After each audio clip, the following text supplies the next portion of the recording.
Leonardo, Raphaël, Michelangelo et Donatello sont de retour. Un événement pour plusieurs dizaines de millions de jeunes qui vouent une véritable dévotion, une dévotion sans borne aux tortues ninja. Ce sont des guerriers fantastiques, ils sortent les nunchaks, c'est la panique.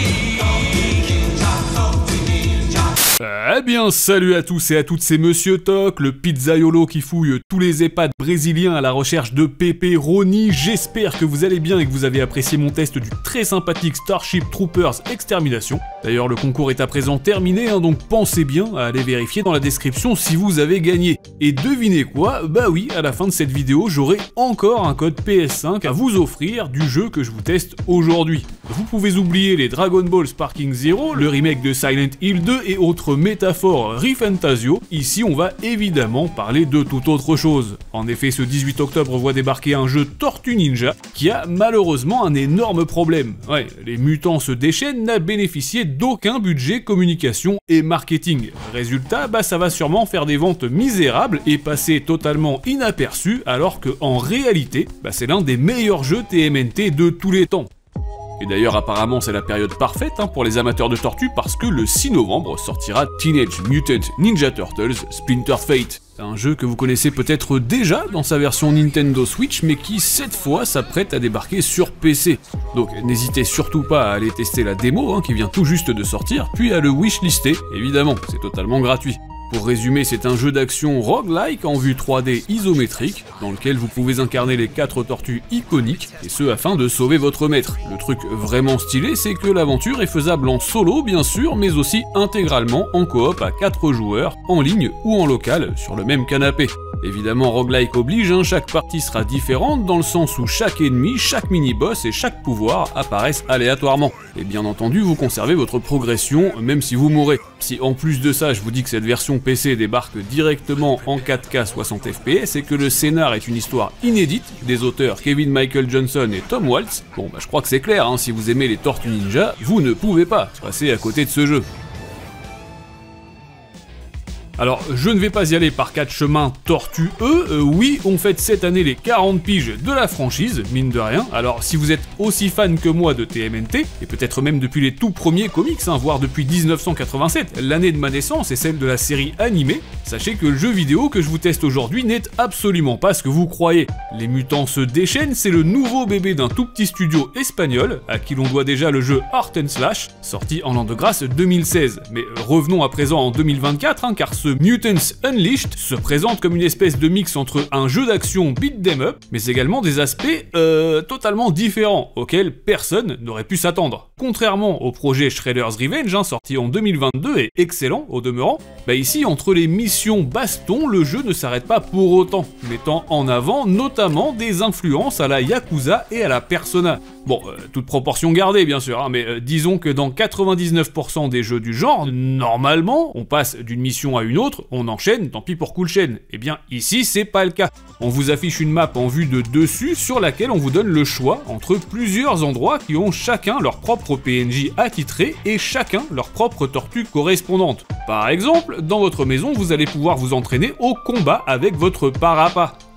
Pas para, pardon. Et si vous passez par le jardin public, eh bien vous allez être en mesure d'apprendre l'histoire de l'art avec Mondo Gecko. Oui, le frère de Seth. Sans oublier, vous l'aurez deviné, que si tortue est l'anagramme de tourte, je pense que vous savez aussi bien que moi que c'est pas du tout ça leur plat préféré. Vous allez donc aussi effectuer des missions de livraison de pizza sous forme de parcours Ninja Warrior. Oui, une tâche chronométrée bien sûr et ô combien importante dans la vie de nos 4 héros verdâtres. Le sage a dit, le pardon est divin, mais ne paie jamais plein tarif pour une pizza en retard. Bon alors évidemment, comme dans les jeux Atlus, sélectionner une zone et donc démarrer une mission fera automatiquement avancer le temps, et ce jusqu'à finalement atteindre leur limite pour démarrer la prochaine quête principale. Un système qui vous force à choisir en quelque sorte les PNJ qui vous intéressent le plus, que ce soit Maître Splinter avec ou sans sel, ou encore April O'Neil, même si je rappelle que le jeu se déroule bien à New York et pas en Égypte. Cela dit, si vous n'avez n'avez pas la main verte, laissez-moi vous planter le décor. En effet, ce nouveau jeu vidéo est en réalité la suite du film sorti en 2023 et écrit par Seth Rogen. Plus précisément, ça se passe 8 mois après les événements du long métrage, 6 mois après ceux de la série qui vient tout juste de débarquer, et ça fait bien entendu le lien avec le deuxième film qui lui arrivera dans 2 ans, fin 2026, sur nos écrans. Dans cette aventure inédite donc, Leonardo, Raph, Michelangelo et Donnie sont toujours adolescents certes, mais ils sont à présent lycéens. Le problème, c'est que la grosse pomme va avoir de sacrés pépins, puisqu'un nouveau type de créature va venir chambouler tous les plans, et qu'est s'appellerio les démutants. Plus vous avancerez dans l'histoire, plus le bestiaire sera varié et dangereux, évidemment. Mais perso, j'ai surtout retenu les petits crabapultes qui se cachent dans les poubelles vertes et qui sont ni plus ni moins que les sosies de Roberto dans Futurama. Quoi qu'il en soit, le film était énormissime et si bien entendu les animations du jeu sont très loin d'en atteindre la qualité, il est important de saluer tout le taf qui a été fait sur la partie visuelle. Parce que si le budget n'est évidemment pas du tout semblable à celui du long métrage, les développeurs ont eu la superbe idée de partir sur la même direction artistique. Cette espèce de rendu peint à la main et moulé au doigt, qui ne plaira décemment pas à tout le monde, mais entre les effets crayonnés, la lumière, les couleurs ou encore les ombrages à la Dolores, franchement, si vous avez apprécié ce style en 2023 au cinéma, il n'y a absolument aucune raison pour que vous ne tombiez pas sous son charme, encore une fois. Et si, à contrario, vous n'étiez déjà pas emballé par cet aspect du film, fatalement, le jeu ne risque pas de vous réconcilier avec. Qu'est-ce que c'est que ces bonhommes verts? Ça doit être des gars déguisés qui amusent les gens dans la rue, des mascottes, ou alors des militants écolos. On dirait plutôt des mini-Shrek en plus moche. Mais maintenant qu'on a évoqué la partie visuelle, passons à l'aspect sonore, et sur ce point, j'aime autant vous dire que c'est aussi exquis qu'une pizza hawaïenne, et en plus, vous n'aurez même pas besoin de brancher un casque Turtle Beach pour en profiter. Concrètement, les musiques d'ambiance proposent du hip-hop bien stylé, tandis que les doublages sont intégralement disponibles en français. Cerise sur le ghetto, et même si on n'a plus le terrible Superfly incarné brillamment par Fianso, figurez-vous que les personnages principaux sont une nouvelle fois joués par les comédiens de la VF officielle. Encore un très bon point donc, d'autant qu'il y a énormément de cutscenes narratives. On appréciera d'ailleurs toutes les petites références à l'univers des Tortues Ninja, disséminées ça et là, que ce soit des dialogues sur les jeux officiels de la licence ou encore des clins d'œil au film et notamment au rap de Vanilla Ice. Côté durée de vie aussi, ce nouveau projet est une réussite puisqu'au-delà de ses 28 trophées, de ses missions annexes, de ses bonus à déverrouiller ou encore de ses nombreux graffitis à débusquer, le bébé espagnol se termine en moyenne au bout d'une quinzaine d'heures. Un vrai petit miracle pour un jeu vendu 39 balles et dans lequel l'aventure est intégralement faisable en coop à 2 joueurs sur le même canapé.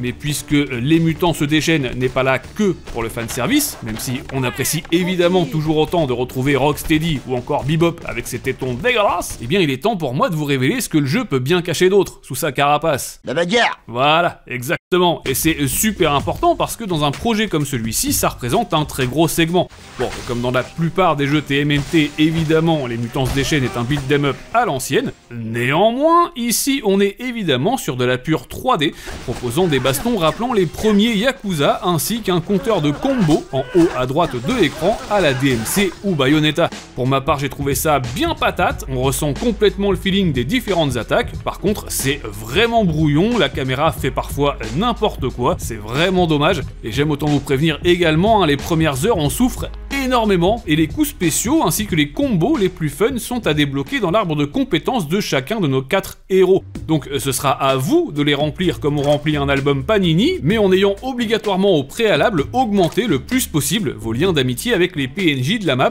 dont je vous parlais précédemment. Manette en main, on peut sauter, esquiver, réaliser des parades, des contres, etc. Mais surtout, j'ai trouvé que ça puait à 3 km la nostalgie des titres qui sortaient sur la PS2, pour ceux qui ont connu. C'est très loin d'être chirurgical, parfois c'est très frustrant, mais faut avouer que ça rappelle vraiment les jeux de cette époque-là. Donc à vous de voir, bien sûr, si c'est un gameplay qui vous manque ou pas du tout, forcément. De mon côté, j'ai adoré le fait que chaque tortue propose son propre gameplay, par exemple Raphaël, il est plus costaud, mais aussi plus lent que ses frangins, sûrement parce qu'il se déplace qu'avec sa caravane, tandis que les nunchaku de Mikey tournent sur eux-mêmes, que Donatello a une meilleure allonge grâce à son bâton, et que Léo, c'est Léo quoi. Il fait vraiment des trucs de maboule avec son katana en fait. Il est obligé d'utiliser son épée? Non, mais après ça c'est toi qui vois, hein, c'est les goûts et les couleurs comme on dit. Mais bref, vous l'aurez compris, Les Mutants se déchaînent est un projet infiniment plus généreux que tout ce qu'on aurait pu croire de prime abord. C'est l'heure du petit concours et ce pour remporter un code PS5 de ce nouveau jeu TMNT. Si vous souhaitez tenter de le remporter, c'est très simple, il vous suffit d'être abonné à ma chaîne, de laisser un like sous cette vidéo et enfin de poster un commentaire pour me révéler combien de fois j'ai prononcé le mot ninja, en comptant celui que je viens de dire bien sûr. Je vous laisse faire ça et de mon côté, j'effectuerai le tirage au sort dans l'une de mes prochaines vidéos d'octobre. En termes de points positifs, j'ai donc noté l'esthétique superbe, bien sûr, la VF excellente aussi, incroyablement généreux, vraiment, et enfin les musiques au top, là-dessus y a même pas de débat. Malheureusement, c'est contrebalancé par quelques petits couacs, notamment les combats fouillis, je vous le disais, surtout à cause de la caméra qui suit pas forcément, et puis aussi les dialogues annexes qui sont, eux, non doublés. À partir du moment où c'est pas dans l'histoire, ça rappelle justement les anciens Yakuza.